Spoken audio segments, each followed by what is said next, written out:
فاسألوا أهل الذكر إن كنتم لا تعلمون. السلام علیکم ورحمۃ اللہ وبرکاتہ۔ جناب، آج میں جو آپ کو بات بتانے والا ہوں نا، وہ اکثر لوگ نہیں جانتے ہوتے، اور ہاں یاد رکھیے، اسی لیے وہ اکثر ہم سے پوچھ رہے ہوتے ہیں کہ جناب ہمیں بتائیے کہ یہ بات کیسے ہے۔ بھائی جان، عین ممکن ہے آپ کو بھی اس بات کا پتہ نہ ہو، تو لہٰذا یہ ویڈیو آپ کے لیے بہت فائدہ مند ہونے والی ہے۔ یاد رکھیے گا، پچھلے زمانوں کے اندر چھوٹی سی بات کا علم حاصل کرنے کے لیے بڑے بڑے لمبے لمبے سفر کیے جاتے تھے، لیکن یاد رکھیے آج یوٹیوب آپ کو گھر میں بیٹھے آپ کے ہاتھ میں علم دے رہا ہے، لیکن اگر آپ پھر بھی علم نہیں سیکھتے تو پھر کسی پر گلہ مت کیجیے گا۔ جی ہاں، بسم اللہ الرحمن الرحیم۔ ناظرین کرام، انشاءاللہ تعالی آج ہم آپ کے سامنے ایک سوال رکھیں گے، اور پھر اس کا جواب اپنی طرف سے نہیں بلکہ قرآن و سنت کی روشنی میں آپ کے سامنے رکھیں گے۔ ناظرین کرام، سوال یہ ہے کہ ایک شخص جو ہے وہ نماز پڑھ رہا ہے، دوسرا شخص اوپر سے آ کر کیا اس کو سلام کہہ سکتا ہے یا پھر نہیں کہہ سکتا؟ اگر کہہ سکتا ہے تو یہ نماز پڑھنے والا شخص اسے جواب کیسے دے گا؟ یہ ہے سوال۔ اب آئیے اس کا جواب ہم جناب رسول اللہ صلی اللہ علیہ وسلم سے پوچھتے ہیں۔ اب آپ کہیں گے، او جناب اللہ دے نبی اتنے ہیں نہیں تو پھر تسی ایویں کیوں کہہ رہے ہو؟ بھائی جان، میرے کہنے کا مطلب یہ ہے کہ نبی علیہ السلام کی احادیث سے ہم جواب لیتے ہیں۔ ناظرین کرام، انشاءاللہ تعالی آج میں آپ کے سامنے 5 احادیث بیان کروں گا، لیکن ناظرین کرام انٹرسٹنگ بات یہ ہے کہ جو 5ویں حدیث ہے نا، وہ کمال کی حدیث ہے، کیونکہ اس میں نبی علیہ السلام کے بارے میں آپ کو ایک کمال کی بات بتاؤں گا۔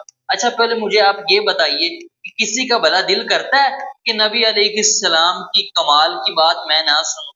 کوئی بھی ایسا شخص نہیں نا ہے، تو آپ بھی یقیناً ایسے نہیں ہیں، تو پھر آپ تھوڑی دیر رکے رہیے، 5ویں بات میں آپ کو نبی علیہ السلام کا کمال بتاؤں گا۔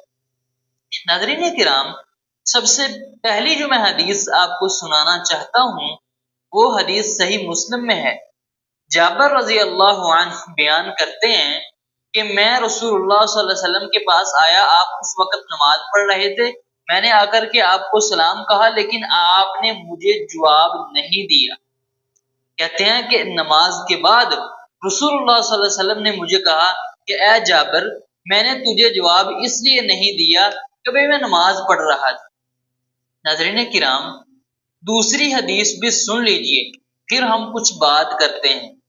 ناظرین کرام، موطا امام مالک میں یہ حدیث موجود ہے۔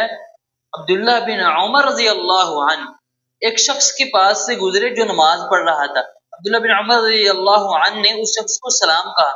اب اس شخص نے، ناظرین کرام، جناب عبداللہ بن عمر رضی اللہ عنہ کو نماز میں ہی جواب دے دیا، السلام وعلیکم السلام۔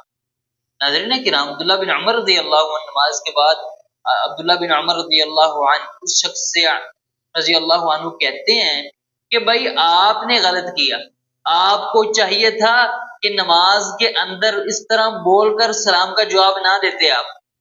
ناظرین کرام، اب جو 2 احادیث میں نے آپ کے سامنے پیش کی ہیں، ان 2 حدیثوں سے کیا بات ہمارے سامنے آتی ہے کہ ہمارے سامنے یہ بات آتی ہے کہ اگر کوئی شخص نماز پڑھ رہا ہے یا پھر وہ جناب ذکر اذکار کر رہا ہے یا قرآن مجید کی تلاوت کر رہا ہے تو آپ اسے سلام کہہ سکتے ہیں، لیکن ہاں ناظرین کرام یاد رکھیے گا، جو قرآن اذکار کرنے والا آدمی وہ تو بول کر جواب دے سکتا ہے، لیکن جو شخص نماز پڑھ رہا ہے وہ بول کر جواب نہیں دے سکتا۔ بھائی اگر بول کر جواب نہیں دے سکتا تو پھر کیسے جواب دے گا؟ یہ یہاں سوال پیدا ہوتا ہے۔ ناظرین کرام، آئیے اب اس کا جواب بھی ڈھونڈتے ہیں نبی علیہ السلام کی احادیث سے مبارکہ سے۔ ناظرین کرام، اب تیسری حدیث جو میں آپ کی خدمت میں پیش کرنا چاہتا ہوں وہ مسند احمد میں ہے۔ حدیث کیا ہے؟ حدیث کے الفاظ سنیے گا۔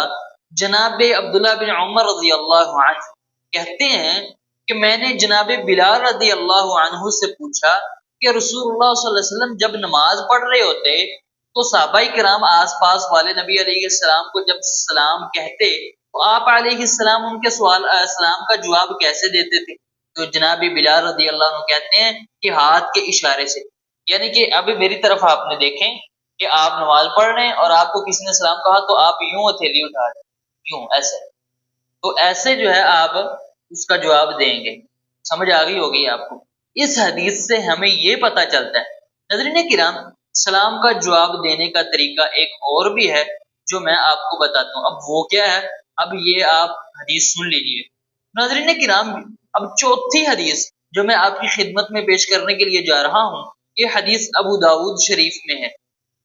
وہ حدیث اس طرح ہے کہ عبداللہ بن عمر رضی اللہ عنہ کہتے ہیں کہ رسول اللہ صلی اللہ علیہ وسلم نماز میں سلام کا جواب انگلی کے اشارے سے دیا کرتے تھے، یعنی کہ میں نے یہ طریقہ بتایا کہ آپ ایسے اٹھا دیں ہاتھ، لیکن آپ ایسے بھی کر سکتے ہیں کہ آپ کو کسی نے سلام کہا تو آپ انگلی کے اشارے سے ایسے، ٹھیک ہے، ایسے جو ہے وہ اس کا جواب دے دیں، تو یہ بھی ایک طریقہ ہے۔ اس طریقے سے بھی آپ جو ہے وہ جواب دے سکتے ہیں۔ ناظرین کرام، یہ 4 احادیث تھیں جو میں نے آپ کے سامنے بیان کی۔ اب ناظرین کرام، جیسا کہ میں نے شروع میں آپ سے وعدہ کیا تھا کہ 5ویں حدیث بتاؤں گا جس میں نبی علیہ السلام کا کمال ہمارے سامنے آئے گا اور ہمارے دل خوش ہو جائیں گے۔ ناظرین کرام، وہ حدیث کیا ہے؟ صحیح مسلم میں حدیث آتی ہے اور صحابی بیان کرتے ہیں کہ رسول اللہ صلی اللہ علیہ وسلم رات کو جب تشریف لاتے نا رات کو، تو کچھ لوگ جو ہے وہ جاگ رہے ہوتے اور کچھ لوگ جو ہے وہ سو رہے ہوتے، تو صحابی بیان کرتے ہیں کہ نبی علیہ السلام آ کر سلام کہتے۔ ناظرین کرام، سبھی بیان کرتے ہیں کہ اتنی اونچی آواز سے بھی سلام نہیں کہتے، وہ سویا ہوا بندہ جاگ ہی جائے، اور اتنی آہستہ آواز سے بھی سلام نہیں کہتے کہ جناب جو بندہ جاگ رہا ہے اس کو پتہ ہی نہ چلے۔ ناظرین کرام، اب آپ نے سنا نبی علیہ السلام کا کمال۔ ناظرین کرام، بلکہ میں تو یہ کہتا ہوں آپ کے ہر عمل میں کمال تھا، لیکن کچھ اعمال میں تو خاص کمال تھا۔ آپ نے دیکھا کہ آپ کتنے دانا آدمی تھے، کتنے حکمت والے تھے۔ آپ اتنی اونچی بھی سلام نہ کہتے کہ سویا ہوا شخص جاگ ہی جائے، اتنی آستہ بھی نہ کہتے کہ جاگنے والے کو سمجھ ہی نہ آئے۔ بتائیں، نبی علیہ السلام کی کمال بات سن کے آپ کا دل خوش ہوا کہ میں نے جھوٹ بولا تھا آپ سے؟ تو ناظرین کرام، یہ ناظرین کرام 5 احادیث تھیں جو میں نے آپ کے سامنے پیش کی۔ ناظرین کرام، ہماری جو گفتگو کا موضوع تھا اس کو میں کچھ الفاظ میں ان شارٹ مختصر کر کے آپ کی خدمت میں رکھتا ہوں تاکہ آپ کو بات کی زیادہ اور اچھے طریقے سے سمجھ آ جائے۔ ناظرین کرام، اب میں آپ کے سامنے اگر اختصاراً آپ کے سامنے یہی بات رکھوں تو بات یہ سمجھ آتی ہے کہ بھائی مسجد کے اندر اگر کوئی شخص قرآن پڑھ رہا ہے یا ذکر اذکار کر رہا ہے یا ایون کہ نماز پڑھ رہا ہے تو دوسرا شخص آنے والا اس سے سلام کہہ سکتا ہے، لیکن آہستہ آواز سے کہے گا، زیادہ اونچی آواز سے نہیں کہے گا تاکہ اگلا بندہ ڈسٹرب نہ ہو۔ ناظرین کرام، اور جو بندہ قرآن یا ذکر کرنے والا ہے وہ تو منہ سے بول کر جواب دے دے گا، ایک دفعہ قرآن بند کر دے گا یا ذکر اذکار بند کر دے گا اور منہ سے جواب دے گا، لیکن جو نماز پڑھ رہا ہے بھائی وہ ہاتھ کے اشارے سے جواب دے گا، ایسے یا پھر انگلی کے اشارے سے ایسے۔ ناظرین کرام، میں 100% امید کرتا ہوں کہ آپ کو میری ویڈیو سمجھ میں آ گئی ہوگی۔ اگر سمجھنا ہی ہو تو سمجھنے کی کوشش ضرور کیجیے۔ ناظرین کرام، میں آپ سے اسی کے ساتھ ہی اجازت چاہتا ہوں، ملتے ہیں اگلی ویڈیو میں، تب تک کے لیے اجازت دیجیے۔ لیکن اس سے پہلے ایک چھوٹی سی گزارش ہے کہ ہماری ویڈیو کو آپ نے ابھی تک لائک کیوں نہیں کیا؟ نہ یار، ایسا مت کریں، لائک ضرور کریں۔ آپ جو ہے نا وہ چینل کو سبسکرائب بھی کریں اور بیل آئیکن کو بھی دبائیں تاکہ اسی طرح کی اچھی اچھی ویڈیو آپ تک پہنچتی رہیں، یہ معلومات قرآن و سنت کی آپ کو ملتی رہے۔ ناظرین کرام، اللہ حافظ۔